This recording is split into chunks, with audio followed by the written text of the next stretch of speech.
Hi guys, today special egg curry. Onions, కారము, చింతపండు, ధనియాలు, జీలకర్ర, కరివేపాకు, పచ్చిమిర్చి, చెక్క, యాలక్కాయ, పసుపు. యాలక్కాయని లైట్గా పెనం మీద ఎంచుకొని పౌడర్ చేసి పక్కన పెట్టుకోండి.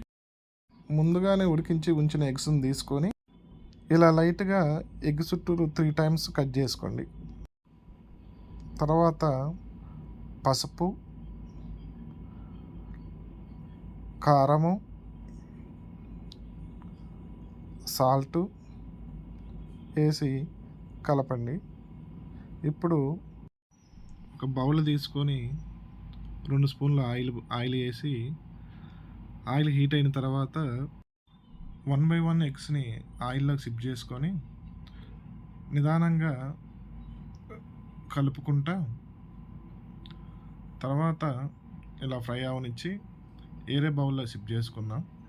ఇప్పుడు ఆవాలు, జీలకర్ర వేసి ఒక 30 seconds ఫ్రై అవనిచ్చి ఇప్పుడు ఆనియన్ పేస్ట్ వేసుకొని ఆయిల్లో 5 minutes ఫ్రై అవనిచ్చి మధ్య మధ్యలో కలుపుకుంటా ఫ్రై అయిన తర్వాత కరివేపాకు వేసి ఫ్రై అవనిచ్చి ఒక 2 minutes మళ్ళీ క్యాప్ పెట్టుకొని అల్లము, పసుపు వేసి మంచిగా ఫ్రై అవనిచ్చుకొని అల్లం వేసిన క్లిప్ కట్ అయిపోయింది. మీరు వాటికి అల్లం వేసుకొని బాగా ఆయిల్ పైకి వచ్చేంత వరకు ఫ్రై అవనిచ్చి ఇలా కలర్ చేంజ్ అవుతుండాలి. కలర్ చేంజ్ అవుతుంటేనే ఈ కర్రీ చాలా ఈజీ అండి, ఎవరైనా చేయొచ్చు. ఒక్కసారి చూశారంటే చాలా ఈజీగా ఉంటుంది, చాలా కూడా టేస్టీగా ఉంటుంది. ఇప్పుడు కారము,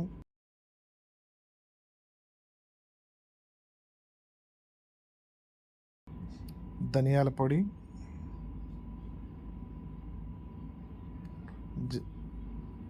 జీలకర్ర మూత పెట్టుకొని ఒక 2 నిమిషాలు ఉంచిన తర్వాత లైట్గా వాటర్ వేస్తే ఇలా గ్రేవీలాగా వస్తుంది అన్నమాట.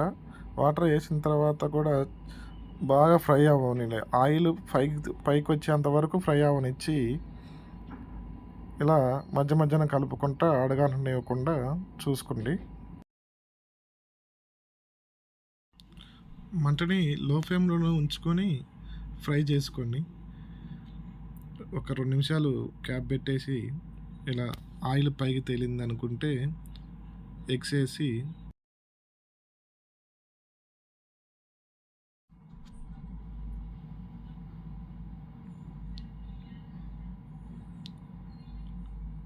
నిదానంగా కర్రీని కలపండి. మరీ స్పీడ్గా కాకుండా నిదానంగా కలుపుకొని అడుగంటనివ్వద్దు, లో ఫ్లేమ్లోనే ఉండాలి.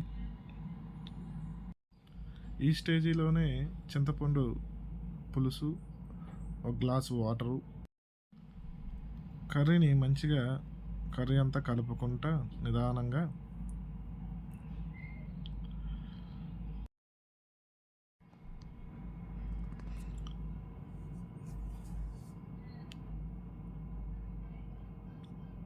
ఒక 2 minutes క్యాప్ పెట్టేసి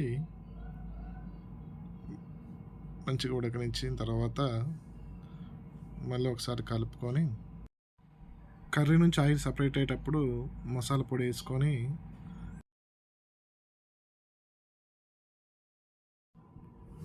మసాలా పొడి వేసిన తర్వాత మంటని పూర్తిగా సిమ్ చేసేయండి. సిమ్ చేసి నిదానంగా కలుపుకుంటా మళ్ళీ ఒక 2 minutes క్యాప్ పెట్టేసి సిమ్లోనే ఉడకనిస్తే సరిపోతుంది. మనకి ఈ స్టేజీలో కర్రీ గ్రేవీ సరిపోతుంది అనుకున్నప్పుడు కొత్తిమీర వేసి క్యాప్ పెట్టేసుకొని పొయ్యి ఆఫ్ చేసుకోండి. ఇప్పుడు కర్రీ రెడీ.